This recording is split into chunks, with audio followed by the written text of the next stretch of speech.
I started out as a child and grew up in the streets of Philadelphia playing street football and everything. And a marvelous time.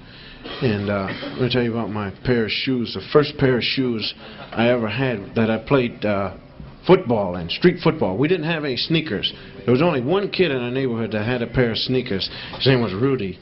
I'll never forget it. Rudy came running by us so fast. And I said, "What was that?" I said, "I don't know. It was something fast." And he came up. "How you doing, gang? How's everything?"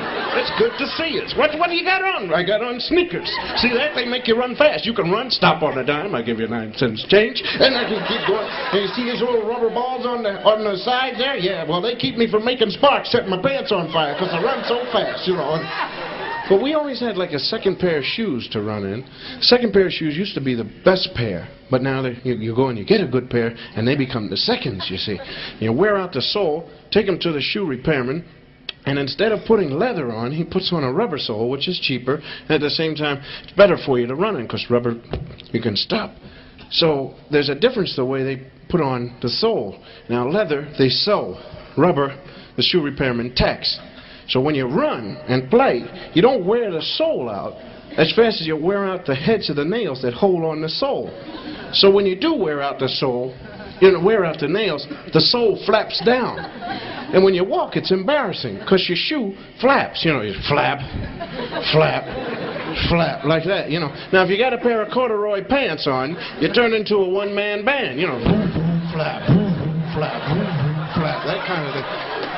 And these shoes were great, because if you see a quarter, you don't have to bend over, you just pick it right up, Just keep walking. Great pair of shoes. We played street football right there on the street. And this is where we had the greatest quarterback in the world. Our quarterback, he had to control 23 men on a side, and he was really great at it. You women don't know anything about it. You played with dolls and stuff like that. But here's a guy with an ingenious mind. He'd call a football play like this. He'd always get down on one knee and draw things. He'd take a Coke bottle top. "Now, Shorty, this is you. This is a Coke bottle." "I don't want to be the Coke bottle top." "Okay, what do you want to be?" "I want to be the piece of glass." "Okay."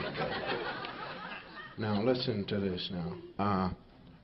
Arnie, go down 10 steps and cut left behind the black Chevy. Filbert, you run down to my house and wait in the living room. Cosby, you go down to 3rd Street, catch the J bus. Have him open the doors at 19th Street. I'll fake it to you. You always have one fat kid they never thought of. "What about me?" "You go long." Get a lot of good plays going like that. "I'll throw it over the water tower. You catch it. It bounces off." The water bottle, which is a great memory. We kept a water bottle in our refrigerator to drink from, drink ice water. And there's a funny thing about it. As long as somebody's in the house, you always go to the refrigerator, you pull out the water bottle, and you get a glass, and you drink out of the glass, see. But when nobody's home, you never do that. Go right to the refrigerator, pull it out, drink right out of the bottle, And my mother used to get so upset, man, whenever she catch me drinking. "You drink out of the bottle?" "No, I didn't drink out of the bottle. How come there are breadcrumbs in this water here floating around?" That kind of thing. So really great. And you never drink all of the water, because you got to fill the bottle up. You leave about a 1/4 of an inch in there. Nobody touches it. Everybody dies of thirst, after that, man.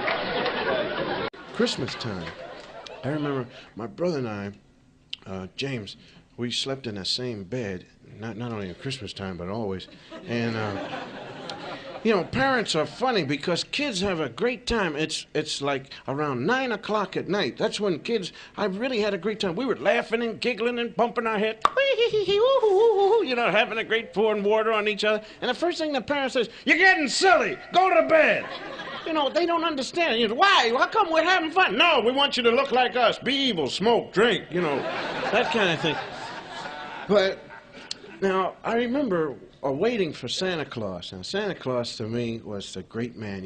Gifts are coming, and wondering if I had been good during that time of the whole year and everything.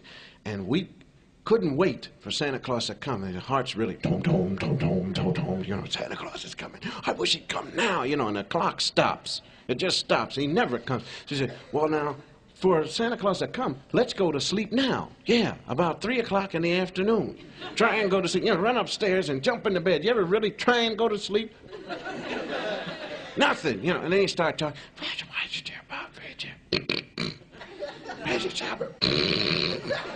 "You kids better be quiet. That's not us talking. We're not talking up there. You better go to sleep or Santa Claus is going to give you nothing. Put coal in your stocking." "See, that's your fault. He's going to put coal in your stocking." "No, he's not going to put it in mine. He's put it in your stocking." "Yeah, and if he does, I'm going to tell him that you wet the bed every night, too. And I'm tired of rolling over on the coal spot. I'll tell you that right now. I'm sick of this." You know. No, we really had a great time, my brother and I. I remember my brother and I, at the age of 8 or 9, we had a great time. Because we used to think of our father as a giant. Now, every Saturday, my father would go out and really booze it up, because my mother gave him an allowance of about $5, and he'd go down to the tavern, you know. They'd shoot darts and listen to Frank Merriwell on the crystal set, you know, stuff like that. And they'd sing, and he'd come home about 9 o'clock, really loaded with beer, you know, and fun and everything. And he had a different attitude about him, you know. We'd wait in bed for him to come home, and we could hear him from the upstairs when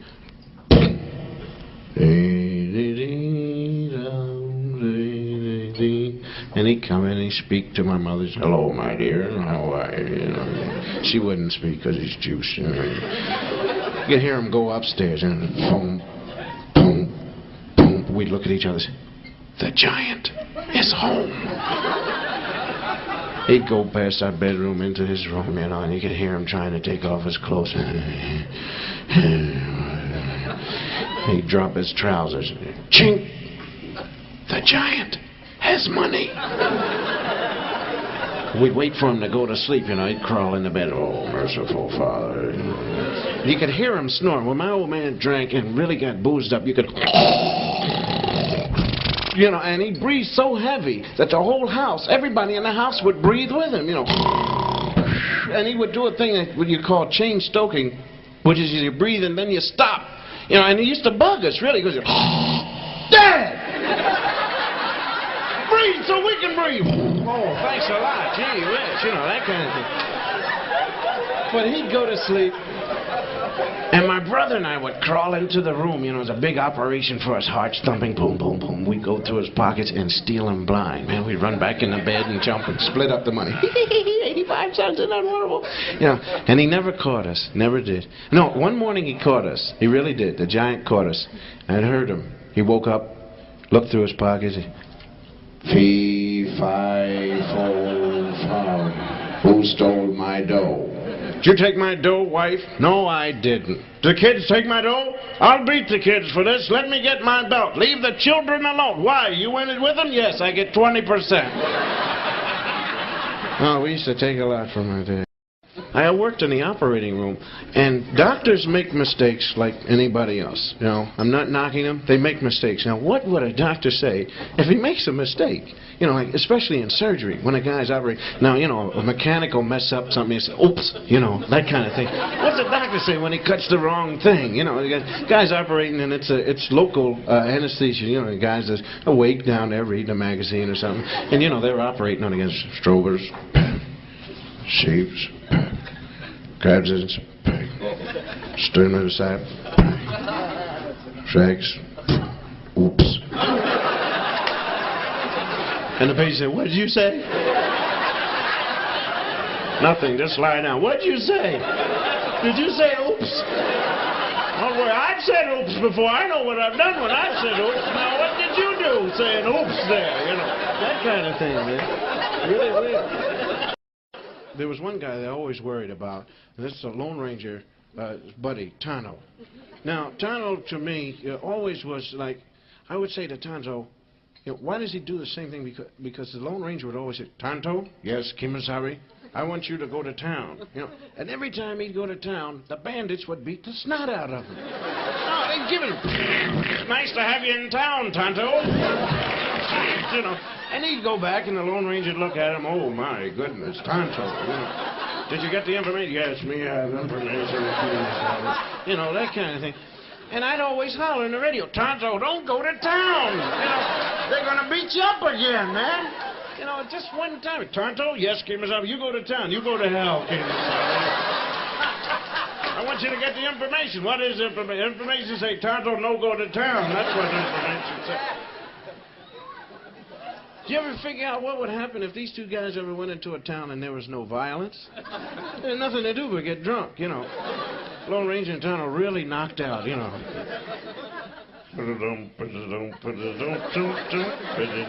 Let me hear you sing it, Tonto.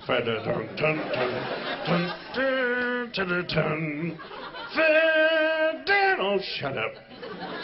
Tonto, you have any money to get a drink with? No, Kemosabe.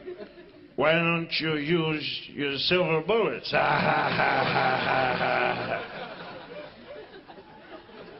Well, we better try and work on the bartender. Right, Kemo. Sabe. Bartender? Yes, sir. How'd you like to peek under my mask?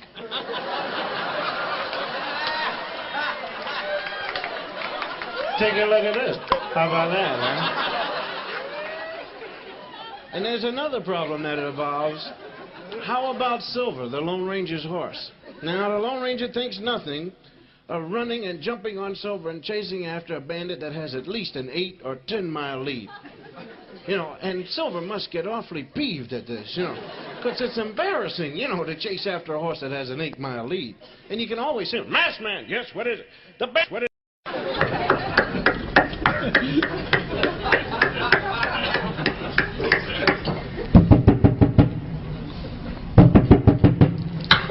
Yeah. Pardon me, is Ralph Jamerson at home? Who? Ralph Jamerson. No, there's no Jamerson living here. This is apartment 116. He lives down the hall, 114 there. Oh, thanks a lot. Did I wake you up? No, I was asleep anyway.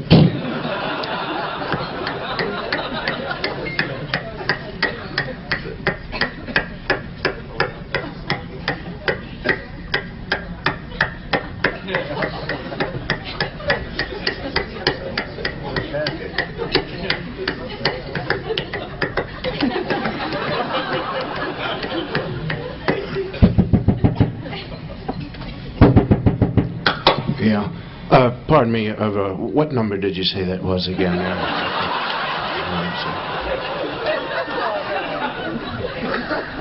You knock on this door again, I'll punch you right in the mouth. Gee whiz, thanks a lot.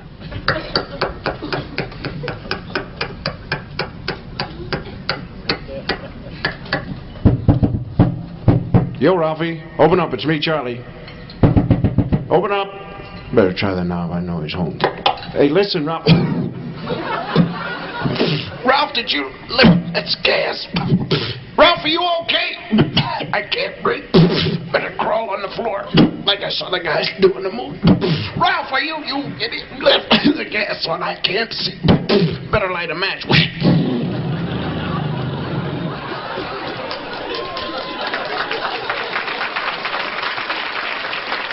Thank you. I joined the Navy, and I became a medic, hospital corpsman. I was very proud. Instant doctorship. That's what it is. In 6 weeks, you can operate on people, give them needles, kill them, you know, that kind of thing. You know, you pronounce people dead. You know, you're dead. Thanks a lot. Get out of service. You know. And I never forget, when I graduated from hospital corps school, an order came through sending me to the Fleet Marine Force.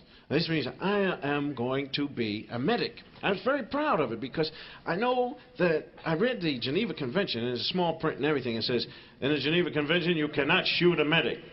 And they're very happy about the whole thing. You know, they give you anatomy in 1 day. You know, here's the body. Look at it. Remember it. All right, next shot. You know, that kind of thing. And so they give you a helmet with a big red cross on it, see? And then they give you a jersey with a big red cross on it. This is so when the enemy sees the red cross, see, they don't shoot at you. See, they just say, there's a guy with a red cross, don't hit him. You know, in times of war, they do that. See, don't throw that hand grenade over there. There's a guy with a red cross. What's wrong with you? You know, that kind of thing. See, well, they do that, see, don't they? No, they're nice about it. So we're really proud of that. We can't get shot down. You know, that's wonderful. So then they show us the real movie as we were about to go to war, just before we landed. I said, I want to show you this picture here. You'll notice that the corpsmen are dropping like flies. That's because the enemy is not upholding the Geneva Convention, you know, and they said the first thing they try and get, actually, is the hospital corpsman. And actually, the lifespan of a hospital corpsman from the time his foot hits the water to the time he almost gets to the beach is 7 seconds. And, you know, the corpsmen are scrambling after that. Give me some steel wool. Get this Red Cross off of here. You know, anybody want to buy a helmet with a Red Cross on it, you know, for a gun? How about some morphine? Take this helmet for some morphine, you know. So I was aware of this, you know, I was really frightened, and I said, gee whiz, I said, I hope they don't get me, you know, and I run, they let down the thing, you know, bang! First thing I did, man, was scurry to the beach, you know, jump in the foxhole, safe! I'm not moving. I'm sorry, I'm not moving. And 5 guys with me, and we're having fun. We're watching the war, you know. It's a nice war going on, yeah. Somebody's running fireworks. Ooh, look, a ship in the air, you know, that kind of thing. And an explosion went off about 100 feet away. And a piece of shrapnel caught one of the guys, you know, and zonked him right out. He's gone, you know. And there's a guy next to... Zonk means dead. And there's a guy next to me, typical movie nut. You know, I didn't even know they were real. I thought they were just in the movie, you know. Boy, they got Charlie. Shut up. Be quiet, man. Watch the war. Watch the war. You know. No, they got Charlie, and I'm going to get him. You're not going to do nothing. Get out of the foxhole and shut up. I'm going to get him. Will you get him? And he broke loose, and he runs nowhere but right out into the open, man. He's scurrying around. Where are you, rotten? You know, whatever. And these guys, the enemy's hiding up in the trees, having fun. You know. Anybody want this nut scurrying around out here in the open there, you know? And the first thing they do is, and they gun him down. First thing this guy says is, medic!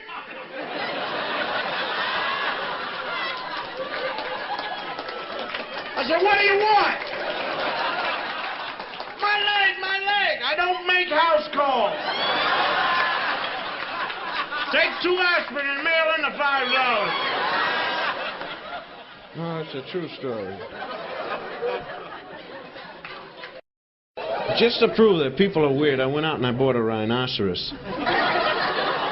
And I put him in my apartment, you know, and I dug a hole and everything for him. And, you know, I refused to hang my hat on his horn, you know, that kind of thing.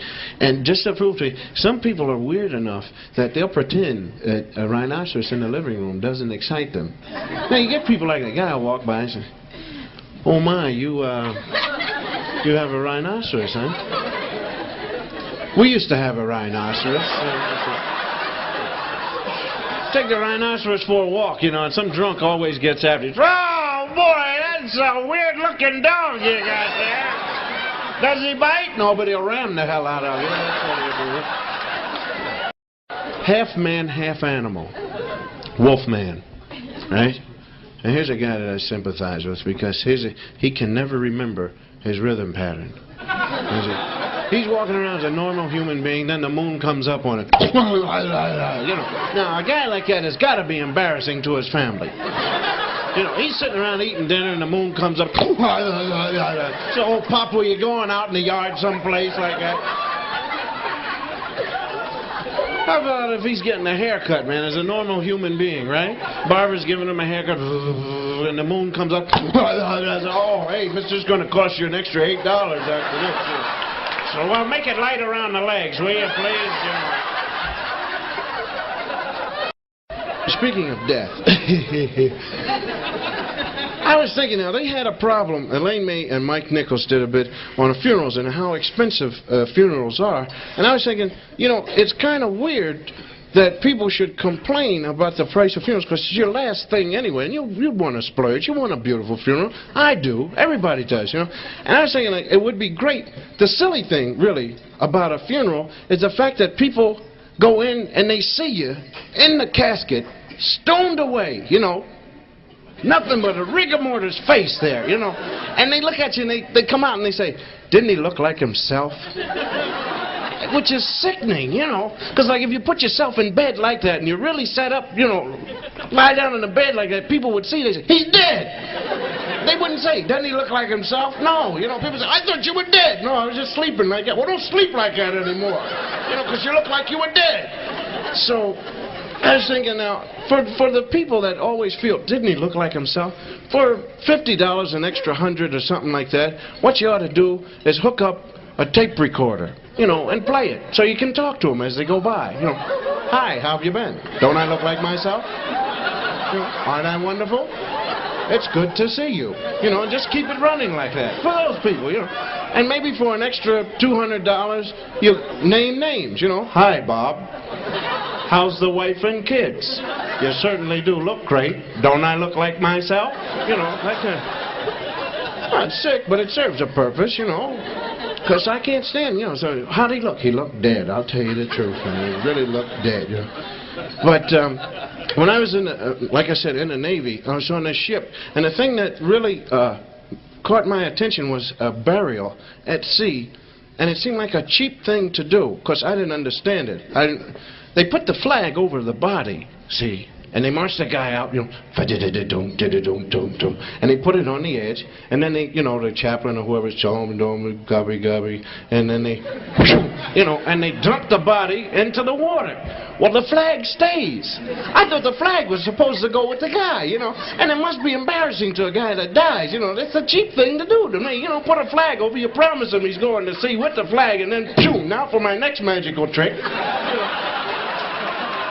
So what I did was, one of the guys died at sea, and as rigor mortis was setting in, we clamped his hands around the flag, you know. And the guy went up, let go of the goddamn thing. What the hell are you doing? You know, he wants to go with his flag. He loves it, you know. Oh, that's a true... The Neanderthal man. Now, let's think back. Now, today, we know what to eat. You go into a restaurant or you go into your home, and you say, what's for dinner? Let's have spaghetti. Let's have steak. Let's have some meat, you know. Now, a caveman couldn't say that because he didn't know anything about eating meat.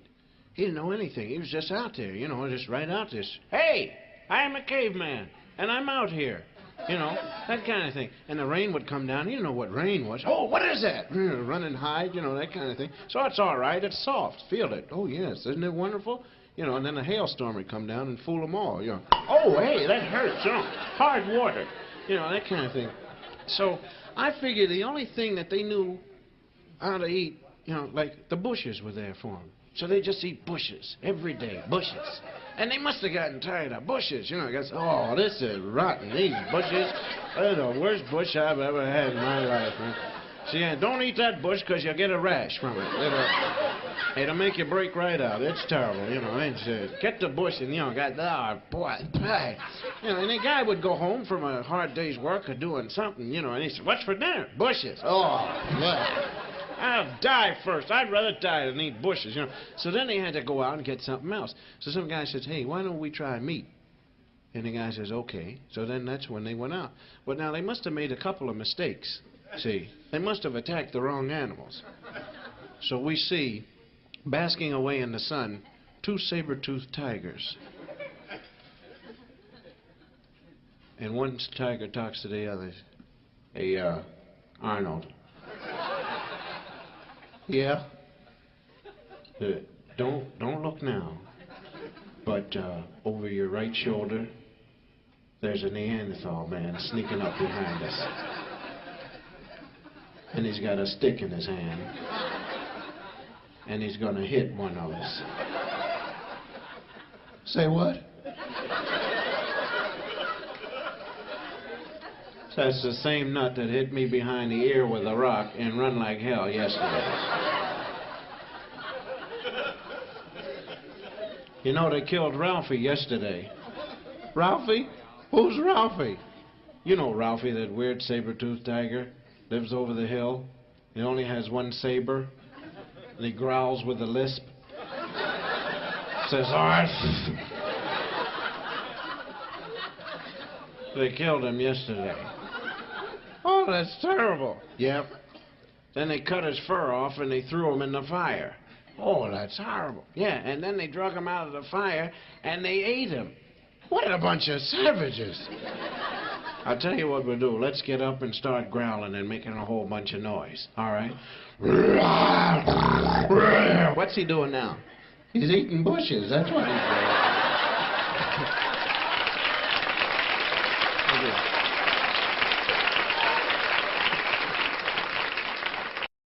The first time ever televised, we ever had a game that was televised, we played against a school called Hofstra. The athletic director came into the locker room and he says, now listen fellas, he says, you guys are on television, he says, and this is the first time for you. He said, I am not really concerned with winning as I am with the fact that you guys are on television and there are certain areas of your body that you shouldn't touch because it's embarrassing to the people watching TV. So the guy says, yeah, okay, we know what you're talking about. So he made us sign an affidavit promising that we would not touch certain areas of our body, you know. So we ran out on the field. I don't know why it happened to me. First time I carried the ball, I went up to this hole, and I saw the guy on the ground. He's a defensive man. He was down, and I started to step over him, and just as I raised the left leg, he came up and really hit me. Wacko! You know, in the worst place. And I said, oh! And I started to grab you. He said, you'd better not touch any areas of your life. So I grabbed my head. And I went into the huddle, guy. I said, what's the matter? And to make it look good, they bandaged up my head. That's the truth. It's the truth. I want to tell you about Seattle, Washington, and then I'm going. Seattle, Washington is a city. As far as the weather's concerned, they're a little backwards. And in Seattle, they have rain at least 365 days of the year. So therefore, they don't know anything about the sun. As a matter of fact, they think that the sun is evil. You know, when the sun comes up, what did we do? Is our town bad? You know, what have we done? You know, and they go out and they cut a calf, you know, and put them up on a rock. You know, that kind of thing. But, no, that's the truth. And you can see them out there. They don't know the difference. You know, they're out there on the beach when it's raining, getting a rain tan. You know, they're out there. And they think the more wrinkled the body, the better you look. You know, really. That's all. You look like a prune. Thanks a lot. I appreciate that. You know, it's the truth. And you ask anybody from Seattle, says, do you like the sun? No. Why? Dries up the sinuses. That's why. You know, can't breathe. Got little gull slits on their raincoats, you know, stuff like that. And in Seattle, they have this gorilla. And his name is Bobo. And the veterinarians have been going mad trying to get Bobo to mate. This is the truth. Bobo is about 54 years old now, and it's costing the zoo an awful lot of money because he's the only gorilla that they have, and they want to get another one. So the way to do it is, you know, to call up a zoo, for them to send up a female gorilla, and then they mate, and then they get a little gorilla, and then you do that twice, and you get a gorilla, and then the old gorilla can die off if he wants to, you know, which is less expensive than hiring Clyde Beatty to go out there and get you one, you know. So, and more fun for the gorilla, too, you know. But Bobo knows nothing about mating. You know, he just sits there. And, you know, the vets keep saying, come on, Bobo, pretty soon you'll be too old. You know, you're gone. And so he just...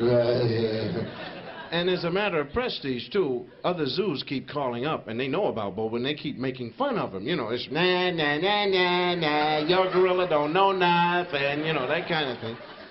But the guys from the Philadelphia Zoo were very nice about the whole thing. They closed up their zoo, and they sent up their best-looking female gorillas. And she went into the cage with Bobo, and she was looking good, too. She had long black stockings on, you know, and some heavy eye makeup. And they gave her a girdle with hair on it, you know, and she was looking very shapely. She went into the cage, and boom, boom, boom, boom, boom, boom, boom, boom, boom. And he did nothing. He was just... And, of course, she stormed out of there. Well, this left the vets to try different methods.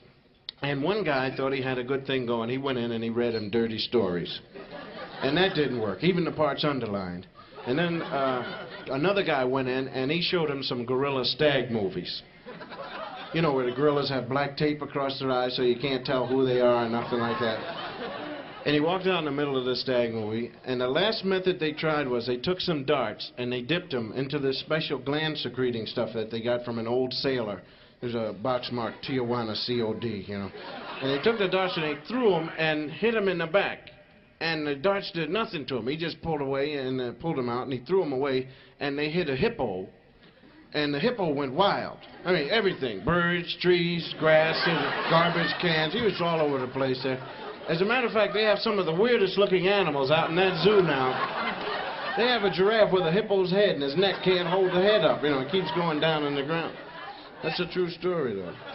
You don't believe it. Yeah.